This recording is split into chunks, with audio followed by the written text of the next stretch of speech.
Episode 1 of The Journalist begins at Narita International Airport. Security are hunting a suspect called Toyota. Unfortunately, they're ordered by higher authorities to let this guy go, despite him being linked to fraud. As the officers watch him leave in frustration, the truth about Japan's corrupt politics starts to come to light. With the country ranked 72nd in terms of freedom of press, a plucky journalist named Mitsuda tries to buck the trend and questions the prime minister about corruption. Specifically, she questions the reports that large contributions were paid to a corporation that benefited greatly from this. Mitsuda unsurprisingly doesn't receive a definitive answer, but it's clear she won't let this go without a fight. Back home, Mitsuda's apartment sports a wall full of dubious evidence and different documents, all of which link to Shinjiro Toyota. The same Toyota, I may note, that security were told to stop following at the airport. At work, the corruption deepens as Mitsuda learns that the First Lady has sold off land at a cheap price for Aishin Academy, potentially due to personal connections. It's another corrupt turn of events, one that's made worse by Mitsuda's editor deciding she should take a break from the Toyota case, given it's going nowhere, and move across to work on this instead. In the wake of researching, the Prime Minister categorically declines being involved in the sale of the land. He also promises to resign, if any of it was true. This could be the window of opportunity Mitsuda and the other rebels need to topple his entire administration. Mitsuda liaises with her editor back at the office, admitting that she thinks the last part, the statement about him resigning, was off script. As we soon learn, it was. The office involving the Prime Minister's advisors play damage control, changing their stance on the matter, and standing by the Prime Minister's lies. In order to prevent this spiraling further, they deny all involvement. Shinichi Murakami is shocked when he finds out, but stays quiet. The first steps to this comes from gathering all those involved in the Aishin Academy sale, including those ministers and officials involved at the Financial Bureau. The Director General there, Maori, briefs his workers. This includes Mr. Kurosaki and his subordinate, Suzuki. They're briefed by the chief who tells them they need to fabricate documents to hide the deal. Suzuki is shocked and struggles with the moral implication of this. It's wrong, and he knows it. Kurosaki knows it too, but despite his quivering lip and shaky hands, he implores his workers to do what they've been ordered to carry out. News of the Aishin Academy scandal spreads all over the country, including to a newspaper delivery guy called Ryo. After being encouraged to read more of the papers he's delivering by a girl called Mayu, this piques his interest greatly. The fabrication goes ahead, and the Prime Minister's office sets to work playing damage control. Some of this comes from moving Murakami to a different department and off the First Lady case. Specifically, he's moved to the Cabinet Intelligence and Research Office, where rows and rows of computers sit with different workers. Episode 2 of The Journalist begins with Mitsuda at hospital, worried about her older brother Kahei. Last episode we saw him convulsing and fitting wildly on the bed. As she heads in, Mitsuda calls softly to try and wake him up. Meanwhile, Murakami is briefed on his new job. He's to filter out massive amounts of information and weed out the people who could be obstacles and problems to the Aishin Academy scandal. That includes all journalists and public figures.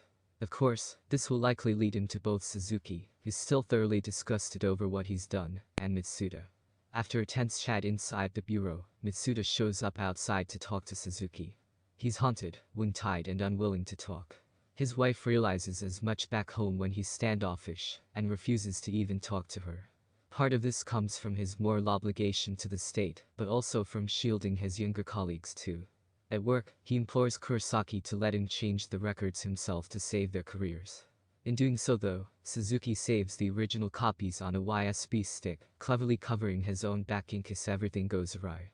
Suzuki doesn't talk to anyone about this though, not even his own wife. She's been following the news, and admits that night that she's worried about him. Suzuki strains a smile, pointing out that he's sworn to secrecy. The thing is, this level of stress is bound to snap at some point. In the shower that night, he struggles to compose himself. Eventually though, Suzuki does tell her that he's done something awful, struggling to compose himself and stop the tears from flowing. News of the tampered documents are leaked to the press through an anonymous source. Kurosaki believes it may be Suzuki, and outs him in front of the chief. Suzuki categorically denies it, but news that the finance director about to resign overshadows this tense chat. Murakami learns about this too, and is encouraged to clean up this situation. His admission of being partly responsible for the man's resignation falls on deaf ears. The thing is, Murai is going to testify before Parliament. Like many things in politics, the directors believe this is going to blow over in a few months, as long as they can weather the storm and hold tight. One character who can't hold tight is Suzuki. Following the shameful fabrication of documents, he's lost. On his way home, Mitsuda follows and catches up with him. He looks close to admitting the truth, but thinks twice about it at the last minute. The next day, Murai opens up in front of the whole nation and admits to the fabrication. However, he also clears the Prime Minister his office too, claiming they weren't involved in his decision. Instead, he throws the entire Finance Bureau under the bus. The testimony is also completely useless, given Murai keeps avoiding questions, but our central characters know how damning this is. Yugawa from the public prosecutor's office soon shows up to see Suzuki. He's not in a good way. Trembling, he tells them he had no choice, and was forced to be a part of this. Tears rolling down his cheeks, the prosecutor reassures him, they just want to know what he knows. One thing he doesn't show them, though, is the USB stick, holding all the incriminating evidence. Up on the rooftop, he hands it over to Mr. Kurosaki, entrusting him to do what's right. Suzuki's also reassured that he wasn't transferred solely for the altering of documents, despite what Mitsuda may have led him to believe. Suzuki has his doubts. With the pressure too much to bear, and the guilt overwhelming, Suzuki heads home and hangs him. Episode 3 of The Journalist begins with Murakami in the past. He has connections to Kahei, Mitsuda's elder brother, and that stems from work they were doing together. Kahei makes Murakami promise that he'll stay the same, no matter how high up the ladder he climbs. Back then, Murakami didn't understand what he meant, but now, while he's in the middle of this scandal, it hits home. Meanwhile, Mayumi is in mourning following Suzuki's suicide. A letter on the table apologizes for the trouble he caused. The thing is, Suzuki's suicide causes ripples across the political spectrum, including to Mitsuda, who's shocked to hear the news. She grabs her belongings and hurries out the door. The Prime Minister's administration jump all over this, and give orders to the public prosecutors to cancel questioning for everyone else involved. Not only that, Murakami and his department are forced to press on, and diligently track down anyone who's going to be trouble. They're going to bury this, and fast. The chief and Mr. Kurosaki show up to see Mayumi. Their home visit is disguised as empathy, but there's a sinister undertone to this. The director wants to know if Suzuki left any evidence behind, including a suicide note or documents. Mayumi lies though and eventually tells the pair to leave. Suzuki's funeral goes ahead and his nephew, Ryo, struggles to hold back tears. He's grief-stricken, but even worse than that, not a single person from the Financial Bureau shows up. It's really disrespectful, and speaks volumes about what's happening. After, Mitsuda shows up to talk to Mayumi. She confirms a day before his death Suzuki rang her phone, wanting to tell her something urgent. In the morning, Mitsuda is shocked to find the Aishin case has been relegated from the front page. Given Suzuki's death, this should be front and center of Japanese broadsheets, but instead, it's quite clear that it's being buried. Mitsuda refuses to bow to authority though, as her editor implores her to find more evidence to keep this pressure going. At the same time, the chief refuses to see Mayumi, who even shows up at the office to collect Suzuki's things. It's incredibly disrespectful, and Mr. Kurosaki does his best to cover for him. Even he knows this is morally wrong. Mayumi is encouraged to take legal action and press for criminal charges by those around her when she heads home. She's not in the right headspace, but Mayumi is encouraged to file this as a civic organization, meaning she'll not have to appear in public. Another member of the family looking to take action is Ryo. He's starting to look a lot more closely at what's happening, and refusing to take it lying down. After Suzuki's death, he starts to question the established order of things. Meanwhile, Murakami continues to investigate Kahei's history. Specifically, how he's currently in hospital receiving treatment. Finding out where he's being held, Murakami heads in to see him. Kahei is a shell of the man he once was. Some good news does come our way though, as prosecutor Yugawa is told to reopen the case. Specifically, investigations are examining this as a criminal case now, and that means investigating the Financial Bureau. That is, of course, partly thanks to Mayumi pressing charges. The police raid the place, determined to find any evidence. All of this has been tampered with, though, and filed appropriately to make sure no evidence can be traced back to the Prime Minister. For Kurosaki, he holds the key to blow this case wide open, but will give up the USB stick and unlock the corruption. Before we find out the answer to this, we cut forward 5 months later. The prosecution have worked tirelessly to try and find evidence against the Prime Minister and blow the Aishin Academy case wide open. The prosecution have come to a decision and decide not to incriminate any of them. Given how early this is in the investigation, Yugawa soon learns that the corruption goes all the way up the chain of command, including the Ministry of Justice. This explains why everything has been closed quite so abruptly. The investigation is over. All of our characters are left reeling after this shock. Episode 4 of The Journalist begins in the past, with Suzuki talking to Ryo about university. He thanks Suzuki for his help over the years, and likens him to his own father. It's a really touching moment, but the sunshine and smiles soon pave way for despair, as Mayumi awakens, and is reminded that she's alone. At the paper, the workers discuss whether this scandal is all going to be swept under the rug or not. Mitsuda remains determined to make sure this won't be the case. She shows up at the press conference and demands answers, refusing to leave and grilling the PM hard. This problematic reporter remains the focus of the chief and Murakami too. The chief wants to spin this story so that Mitsuda is made out to be biased and not at all impartial. She tasks Murakami to dig into her past, allowing him to use Kohei as a weapon, claiming it's his own fault that he ended up in a vegetative state, given his ties to Shinjiro Toyota. Toyota appears to have been involved in his own political scandal, and specifically in bribery level toward his AI scheme. Kohei tried to get involved and find out what was going on, which led to him overworking and having a heart attack at work from the stress of it all. The police investigated these subsidiaries off the back of this, along with Toyota's corruption of course, but the Prime Minister called this off at the last minute, partly because of the dirt Toyota has against him.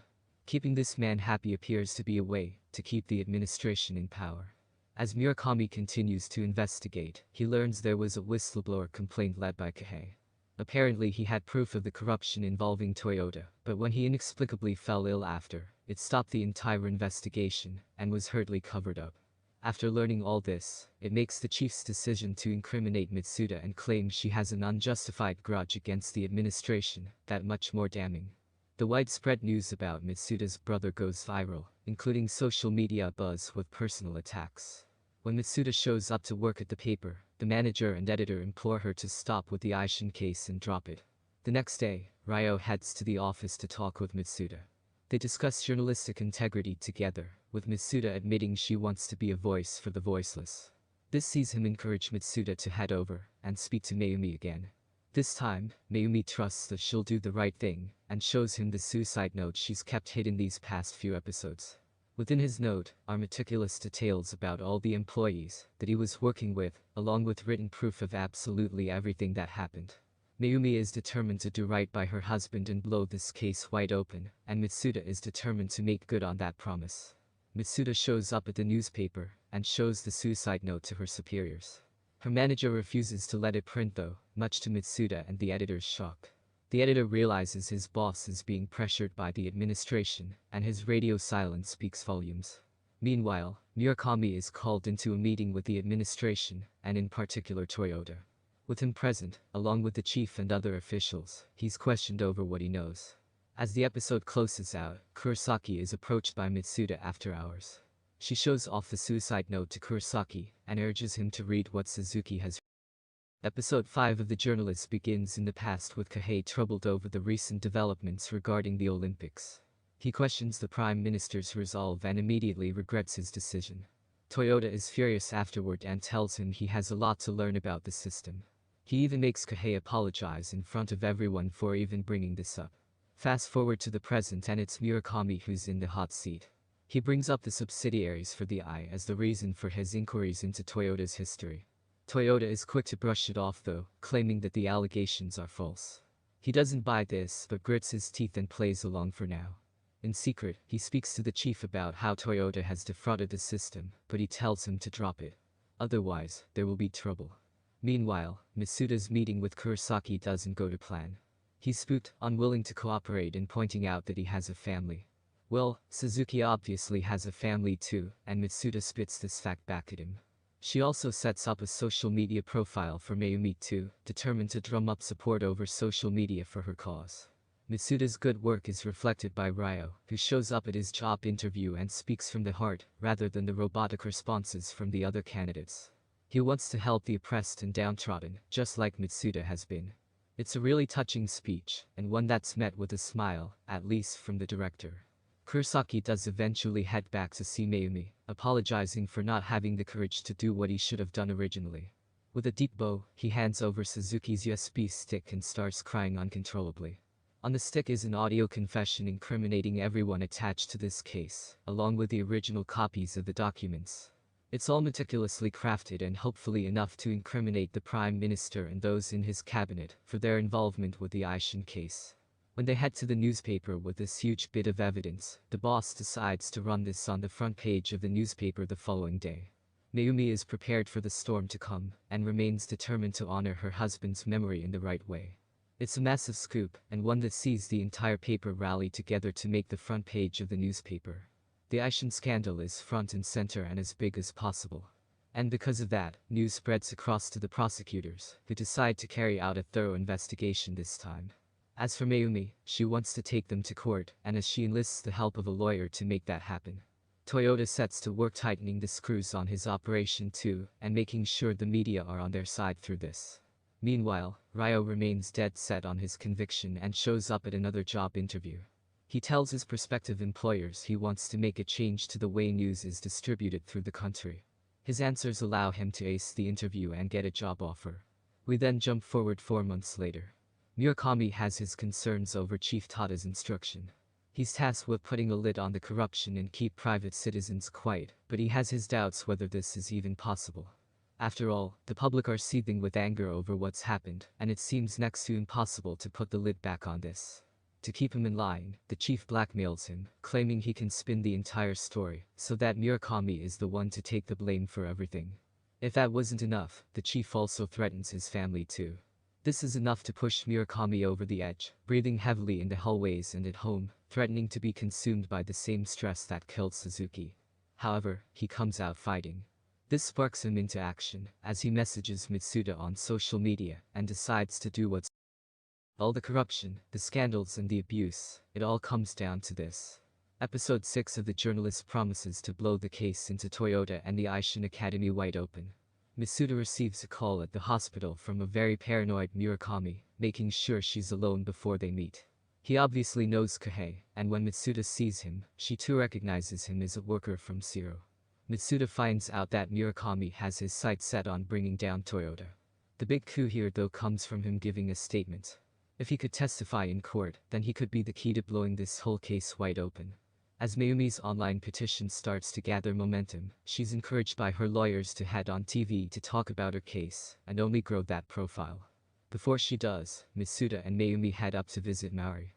He's been under pressure for a while, and despite the chief's promise to protect him, that definitely doesn't look like it's going to happen. So naturally, Mayumi pleads with him to testify the truth this time, not a half-crooked testimony about how the Prime Minister isn't involved. Maori, though, doesn't have the courage to do that. One person who does testify, however, is Kurosaki. Unfortunately, he throws Murakami under the bus, claiming he's the one who gave the order. Of course, this was all Chief Tada's doing, given he promised he'd follow through with this threat last episode. What he wasn't banking on, however, is Murakami hitting back and making sure he doesn't go down without a fight. During a meeting with Toyota, Murakami snaps. When the official sneers and claims that any decisions should be to the benefit of those at the top, Murakami brings up how unfair this is and asks for change. The thing is, he's actually recording this entire conversation, with Toyota incriminating himself. While all this is going on, the subplot between Roy and Mayu meets a definitive end. There's a bittersweet sense of irony between these two, which is explored beautifully in this sequence. Mayu has always been enthusiastic about working in newspapers, and was the one who encouraged Ryo to pursue this too, sparking his interest in politics via the delivery job. However, she's been struggling to get work, and the one job she does land is snatched away from her at the last second, thanks to the company getting cold feet about their potential prospects in the future. As Ryo and Mayu walk together, the latter has made peace with the fact no one is to blame, but remains determined to live her life as best as possible. Ryo decides to write an article about her experiences, honoring Suzuki's memory, along with living up to his own potential. Regardless of the looming threat of coronavirus, the authored version of Kohei's whistleblowing report is published. Alongside Murakami's audio transcript and Mitsuda's tenacity, Murakami agrees to testify against the morning newspapers written by Ryo no less are awash with the scandal, as it's revealed that the internal ministry and all the ministers involved in this fraud have been outed. Because of this, the earlier closed case is reopened again, with all the documents and proof needed to incriminate those big names behind this. However, Murakami's name will forever be tarnished because of this, especially being such a public whistleblower. As he heads inside the court, he turns to Mayumi, Ryo and Mitsuda, making peace with his choice, and tells them this is where it begins. The group are ready to fight for a better political system, but that's obviously easier said than done. The journalist leaves the show with a sense of ambiguity, but a bigger message to the younger generation, that with belief, conviction and courage, the established hierarchy can be changed. The last episode ending explained. Alas, the Aishin case is blown wide open, but leaving the hope alive for the younger generation to change the political system from within. Seeing Ryo make it as a rookie newspaper editor by speaking his mind, and Deep being the one to publish the Aishin case scandal, is a beautiful sense of poetry, and allows him to honor his uncle in the best way possible. Likewise, the journalist manages to give a good account of itself when it comes to showing the ugly side of politics, as well as the symbiotic relationship this has with mass media. For that alone, this has been an important and really well-written series. The show does also have a few other standout elements, namely its music and the great way this leads into some very dramatic and well-worked scenes. Suzuki's death at the end of episode 2, for example, was masterfully done, stripping out all the music to really feel the impact of this loss. There have been other standout moments in this, but overall, The Journalist has been a solid watch. It's certainly one of the stronger offerings on Netflix for a while, and gets this year off to a great start. The Journalist is a very good show. This Japanese drama is hard-hitting, raw, authentic and absolutely on the money. With 6 self-contained episodes and a consistent hardball approach, The Journalist starts off strongly, and maintains that effort right the way through to a suitably ambiguous and hopeful ending. The story here pulls absolutely no punches, and dives in deep to the world of corrupt politics. Instead of downing street parties or bungled rules around a certain viral outbreak, the attention here falls squarely on Japan. Specifically, this series centers on the shocking fact that Japan is 72nd on the press freedom list, and what that entails for those inside the country. The scandal in question, that explodes and encapsulates the full season, revolves around the Prime Minister. Fraud involving a man named Toyota remains in the periphery of this story, while the First Lady's dealings with a particular lot of land is the main drive here. Specifically, the crux of the issue stems from her selling this plot to Aishin Academy in a very shady under-the-table deal. As the officials begin to scramble and cover this up, several rebels fight back against this corrupt system and try to find light in a seemingly never-ending tunnel of darkness. But that's easier said than done when the very system you're trying to fight rises up against you like a giant tidal wave. The bright spark of hope stems from a plucky journalist called Mitsuda. She has her own personal reasons for being involved in this case, linking back to her brother, Kei. Joining her in this crusade is a worker at the financial bureau called Suzuki and a government official that starts to question his work, Murakami. Most of the series centers on these characters, with a particularly shocking moment in episode 2 turning the entire investigation upside down. If that wasn't enough, the show throws seemingly impossible obstacles at our characters to try and navigate, leaving a nail-biting story that'll keep you gripped right to the very end. Of course, you do have to pay attention through this one, and there are a fair few financial and political terms thrown up that may leave some scrambling to work out exactly what the heck is going on. Stick with this one, though, because by the end of the second episode everything starts to click into place. The show is all the stronger for it too, and there's some beautiful editing, combined with a really fitting soundtrack and excellent production value, at least as far as Japanese dramas go anyway. The slick camera work really extends out to the editing too, and there are some really nice quick cuts between our different characters, who all form a collective whole to show this story from every possible side. Ultimately though, The Journalist is a smartly paced, well-written, political pressure cooker, with enough tension, drama and thrills to keep you watching until the very end. This is one of Netflix's best originals for quite some time and an absolute must-watch.